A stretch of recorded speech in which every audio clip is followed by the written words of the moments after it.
Breaking up, the Hindu editorial on lawsuits against Facebook, the Hindu. The lawsuits against Facebook by the Federal Trade Commission and the Attorneys General of 46 U.S. states, the District of Columbia and the Territory of Guam are a significant challenge to the dominant Internet empire that Mark Zuckerberg has built in such a short time. The plaintiffs, working in close coordination, sued Facebook on Wednesday for its anti-competitive conduct, which they said harms users, advertisers, competition, and innovation. The basic charge is that Facebook, in fear of competition, plays by an anti-competitive strategy playbook. It either buys potential competition or, if it cannot, cuts them off from accessing its large platform. Money is no bar in buying off potential competition, as the $19 billion purchase price of WhatsApp in 2014 shows. The lawsuits highlight Facebook's acquisition of Instagram and WhatsApp, which happened when Mr. Zuckerberg saw them as real threats to Facebook's continuing success. Whatever Facebook cannot acquire faces, as a lawsuit puts it, the wrath of Mark.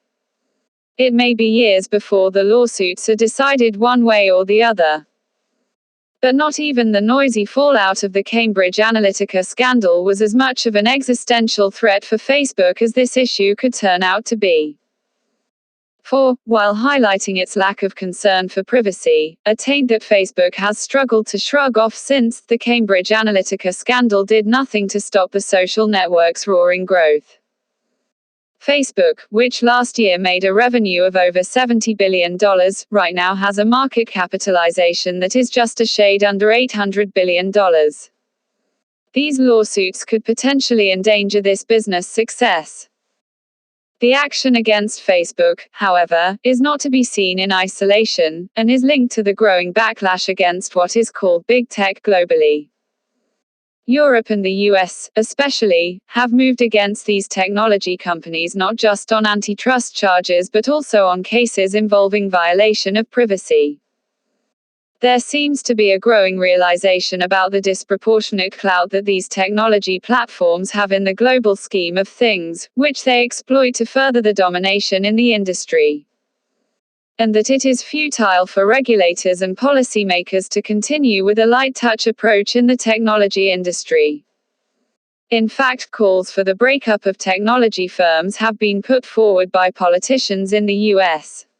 With its immense scale, Facebook has on more than one occasion managed to startle regulators and administrators, not to mention civil society and activists, by its grandiose plans which seem to threaten the existing world order. The offer for a free limited version of the Internet and plans for a new digital currency are a few examples. Internet monopolies are not a feature of just the developed world. They are everywhere. And it would be useful for governments and regulators to draw the right lessons from this if they want to keep the spirit of competition alive.